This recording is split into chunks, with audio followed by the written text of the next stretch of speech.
Sim, meus caros e minhas caras, uma das ideias mais loucas, mais daninhas e mais perigosas que o pensamento religioso já inventou é o conceito de povo escolhido. A lógica é a seguinte: Deus, vendo que o mundo está perdido, de repente resolve eleger um povo específico para realizar uma missão muito especial: ser luz e salvação para toda a humanidade. Isso mesmo que você ouviu. Deus escolheu um povo para salvar todos os outros povos. É como se o Todo-Poderoso olhasse para a humanidade e pensasse: bem, essa galera tá toda perdida mesmo, mas eu vou pegar esse grupo aqui e transformá-lo nos meus representantes oficiais na Terra.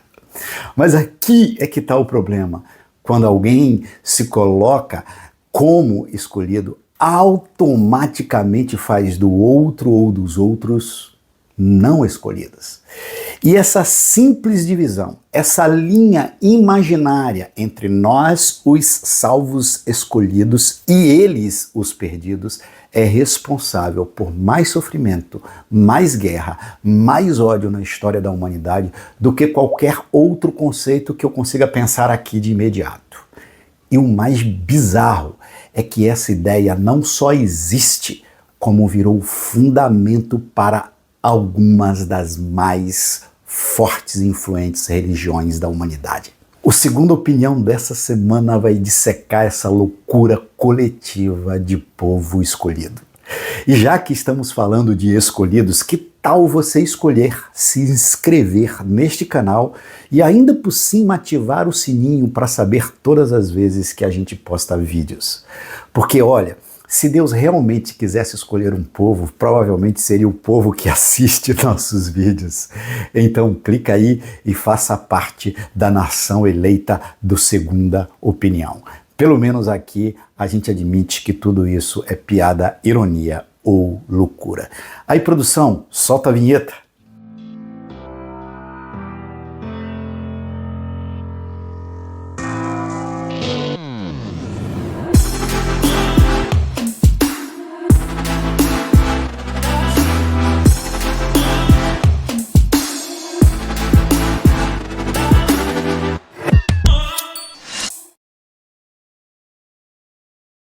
Gente, essa loucura do povo escolhido não é uma ideia que apareceu aqui e ali na história das religiões. Não. Ela é central, é fundante, é estruturante nas três grandes religiões monoteístas que influenciam o cenário mundial: judaísmo, cristianismo e islamismo.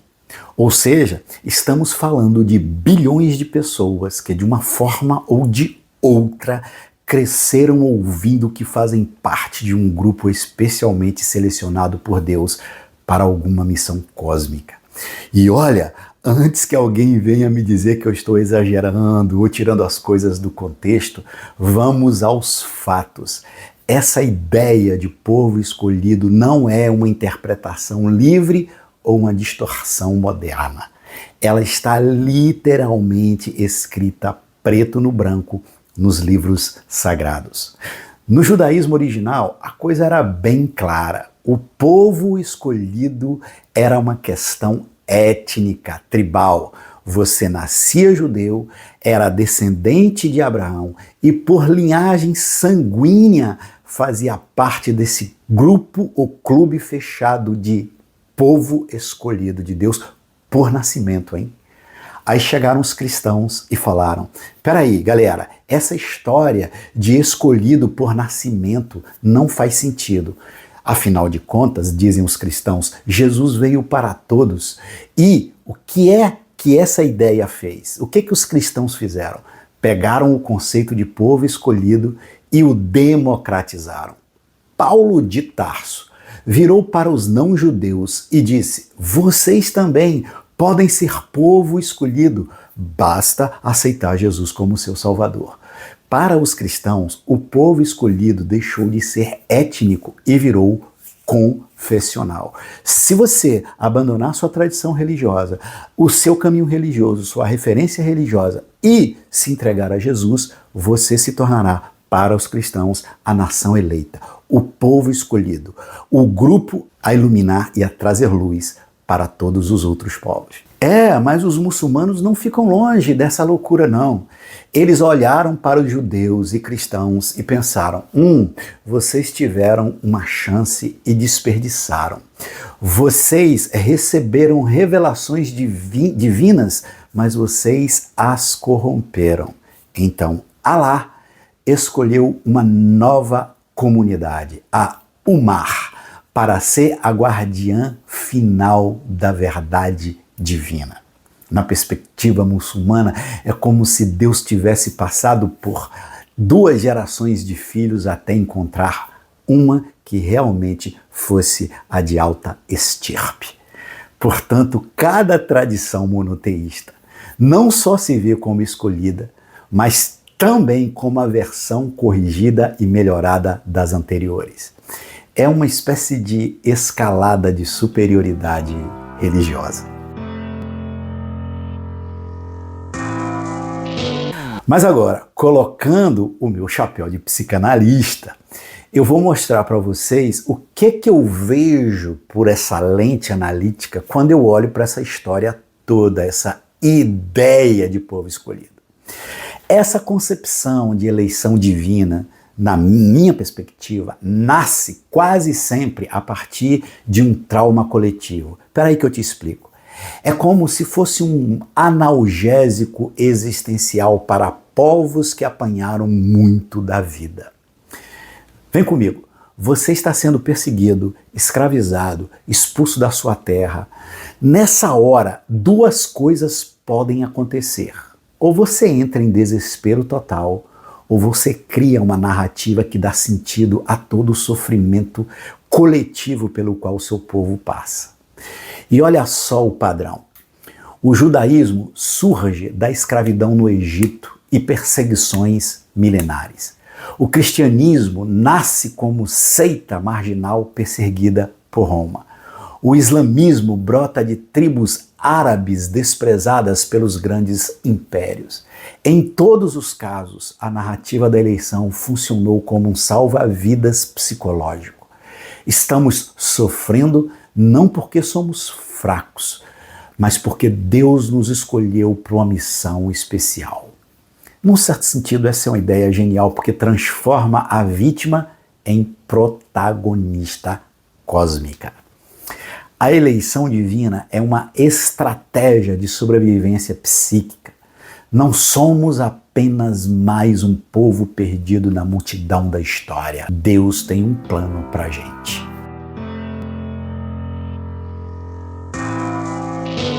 O problema, galera, é que essa compensação psicológica tem uma tendência, no mínimo, curiosa. Quem foi vítima frequentemente vira algoz. E então, aquele povo que um dia foi perseguido, escravizado, humilhado, agora se sente escolhido por Deus e desenvolve uma sede de vingança cósmica. É como se dissessem: agora é a nossa vez de estar por cima. E é aqui onde a coisa fica realmente muito sinistra. Primeiro porque essa ideia de povo escolhido leva à desumanização do outro. Se meu grupo é escolhido por Deus, quem não pertence a ele automaticamente vale menos. O outro não é apenas alguém que pensa diferente, é alguém rejeitado e considerado perdido pelo próprio Criador do universo. Segundo problema dessa ideia de povo escolhido é a instrumentalização divina. Sim, eu explico. Deus vira advogado particular do grupo, de um povo. Qualquer interesse político, territorial ou econômico pode ser justificado como vontade divina. Você quer expandir seu território? Deus nos prometeu essa terra. Você quer eliminar a concorrência religiosa? Deus odeia os hereges. Terceiro problema, o complexo de superioridade advindo desta ideia de povo escolhido vira uma licença para dominação. Se somos escolhidos, não apenas temos o direito, mas o dever de governar os não escolhidos. É para o bem deles, sabe? Essa mentalidade paternalista é mais perigosa do que o ódio explícito, porque essa ideia se apresenta como amor. Eu te amo tanto que eu preciso salvar você de você mesmo. E olha só onde isso leva. O povo que um dia gritou nunca mais para a opressão, agora está oprimindo outros em nome de Deus. O ciclo se fecha, a vítima vira carrasco e a eleição divina vira a justificativa perfeita para qualquer barbárie. Essa é a história das 3 religiões monoteístas. E se essa história toda de povo escolhido for a maior loucura coletiva da humanidade? E se isso não passar de mais um delírio religioso que virou justificativa para um monte de gente se achar superior? Imagine que Deus olha para essa briga toda e pensa: caramba, era só para vocês se amarem, galera, e cuidarem uns dos outros. Não era para isso virar um reality show com eliminação por morte. Porque, convenhamos, se existe uma força transcendente que rege o universo, se existe um Deus pessoal, esse Deus provavelmente deveria ter preocupações mais importantes do que validar nossos complexos de superioridade. Então, talvez, só talvez, o verdadeiro povo escolhido seja aquele que consegue abrir mão da necessidade de ser escolhido. Aquele que encontra sua dignidade não na exclusão do outro, mas no reconhecimento de que a transcendência é grande demais para caber nas nossas caixinhas. E quem sabe, quando pararmos de brigar sobre quem Deus ama mais, a gente finalmente consiga resolver conflitos como o que está rolando no Oriente Médio, no qual, em sua camada teológica, podem ser encontradas narrativas de eleição divinas que têm levado pessoas a se matarem por séculos. Porque talvez a verdade mais incômoda seja essa.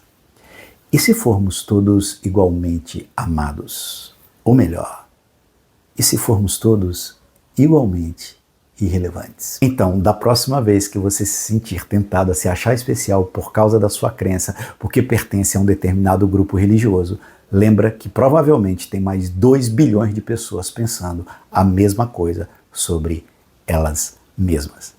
A gente se encontra no próximo vídeo e eu espero que até lá nem eu nem você nos sintamos tão especiais a ponto de nos achar partes de um povo escolhido.